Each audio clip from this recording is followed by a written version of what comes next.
Thanks again for checking out the Coding Fanatic YouTube channel. Head on over to codingfanatic.com and join our mailing list for weekly updates on Android tutorials, career advice, and more. So once again, head on over to codingfanatic.com and thanks for your support. Welcome back. In this video, I'm going to show you all my latest updates for the travel app project that I was working on, and give you a quick rundown on some of the code changes I've made as well. So why don't we take a look at the app and see what we got.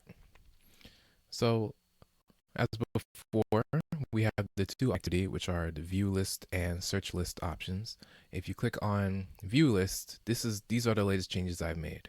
When you click on view list, you'll see each address is listed here in a list view layout. Well, it's in a linear layout, but it features a list view, which contains a text view for each item for each address. So each address is split into 3 different lines: the address number, street name, and zip code at the end. And this is the latest change, pretty much. This is what I want it to do. When we have an entire list of addresses, it should populate this entire screen, this entire activity with each address. So let's go back. Let's take a look at the code so we can really break down the changes made thus far. All right, so if we go back here, and and one other thing. So you'll notice that when you click on the actual options themselves, when you click on them, it opens the new activities. Now, before, I had a bug that I recently fixed where clicking outside of the option would still open the activity. The reason this was happening was the styling for the text views. See, each of these text views is essentially a clickable box that contains text inside of it, and the styling I had before set the width to match parent, meaning that the width of each text view spanned from the left side to the right side of the screen. So even though I was clicking here and here and here, I was still opening the view list activity. And the same thing goes for the height. Because of the way I had styled the height, it didn't only span the text itself, it matched a certain boundary that was outside of outside the text itself.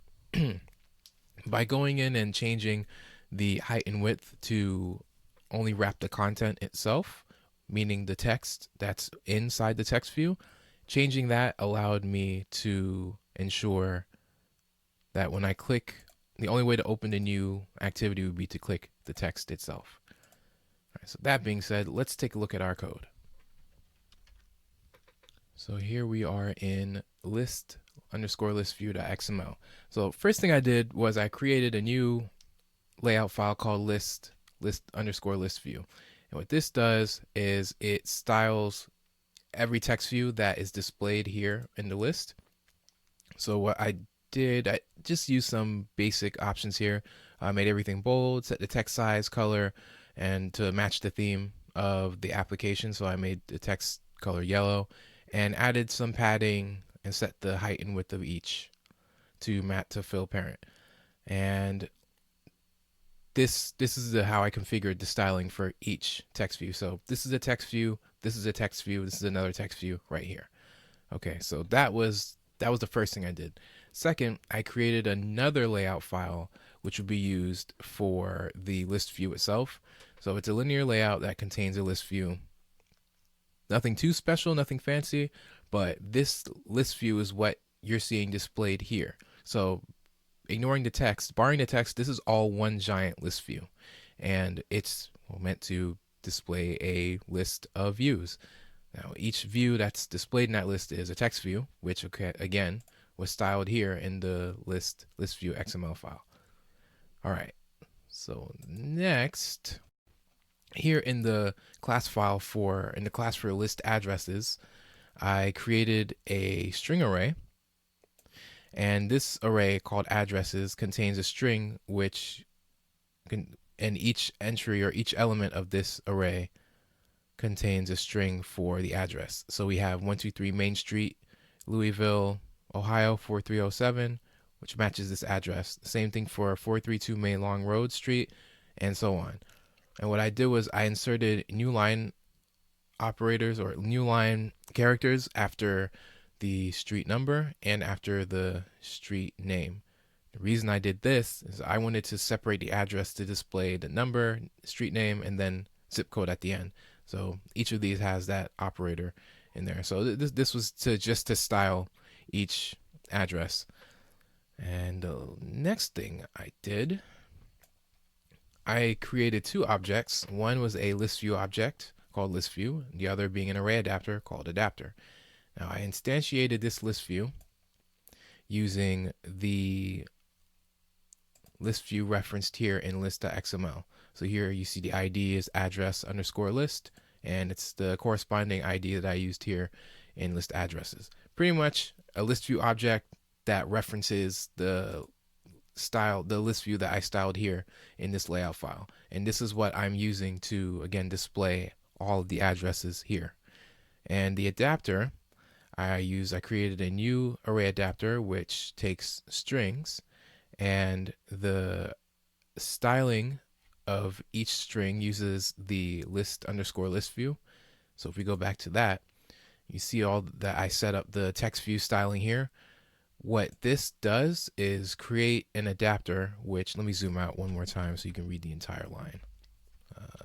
Maybe in a little bit more. This should do. Okay, perfect. So here we have the adapter. We have the styling for each text view that will be displayed, and each text view, the content will use an element of the string array addresses. So each address will contain styling that was created here in list_listview.xml, and that's how they'll be displayed. And as you can see here, each of them has that yellow text and the padding that I included here in list_listview.xml. And lastly, the easiest part of this entire process is setting the adapter on the list view. So we use ListView.setAdapter, and of course use the adapter that we created. And this is what makes everything come together, and this is how you're able to see the actual elements of the array displayed here in the list view. Now this was a pretty interesting part of the project. I like that I'm glad I came up with this idea for adding the new line characters so that I can style everything in each text view that appears here in the list. My only concern is when I'm searching the list using user input, because the zip codes are not separated in any way. There's really no discernible way to obtain a zip code from each address. Not yet anyway. I haven't written the logic for it. So I'm not really sure if I want to keep this format of using a string array and adding new line sequences to each. Maybe I might be able to check each element of the string array and see if it contains text similar to the user input, and that might give me a lead on how to display the information. But for the time being, I'm going to stick with it. It makes styling a lot easier so that you're not seeing one long string of an address. You see all the information separated: the number, name, zip code, number, name, zip code, and so on. So that does it for this update. Once again, thank you all so much for tuning in to the Coding Fanatic YouTube channel. Don't forget to like and subscribe, turn on notifications so you can see new updates. But if you go over to the Coding Fanatic website and you subscribe to the mailing list, then you'll be the first to get updates when I create project updates, Android tutorials, career advice articles, and more. So once again, thank you all so much for tuning in. This is your host, Richard Clark, signing out, and I'll see you all on the next one. Peace.